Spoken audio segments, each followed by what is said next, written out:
बैंकों के बढ़ते एनपीएस पर चर्चा करने के लिए बैंकिंग सचिव ने कल दिल्ली में सरकारी बैंकों के प्रमुखों की बैठक बुलाई और इस बैठक में एनपीए, हाउसिंग और एजुकेशन लोन की रिकवरी पर चर्चा होने की उम्मीद है। इसके अलावा रुके हुए प्रोजेक्ट्स पर भी चर्चा होगी। पिछले कुछ महीनों में सरकारी बैंकों के साथ साथ निजी बैंकों के एनपीए में भी बढ़ोतरी दर्ज की गई है। दूसरी तिमाही में बैंकों के नेट एनपीए में 178% की बढ़ोतरी हुई है।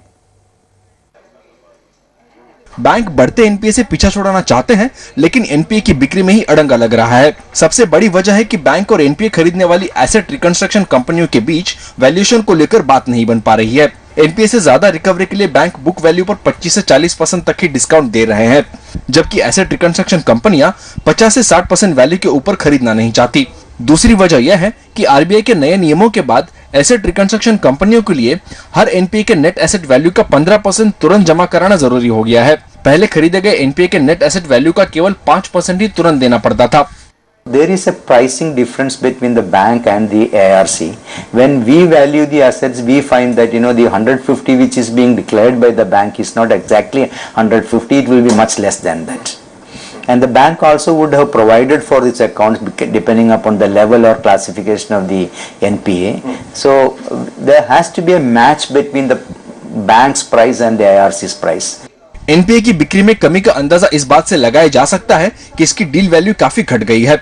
इंडस्ट्री सूत्रों के मुताबिक कारोबारी साल की दूसरी तिमाही में बिक्री के लिए 20,000 से 25,000 करोड़ रुपए के एनपीए बिक्री के लिए आए थे, जबकि हकीकत में करीब 1200 करोड़ रुपए के एनपीए बिक पाए। एनपीए बिक्री की समस्या कई सरकारी बैंकों में भी आ रही है, जिनमें सीएमडी के पद खाली हैं।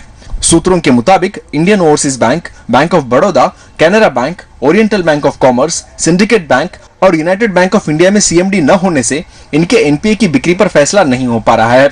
इन बैंकों के कुल मिलाकर 40,890 करोड़ रुपए के एनपीए है। किसी भी इंस्टीट्यूशन का हेडलेस होना अच्छी बात नहीं है।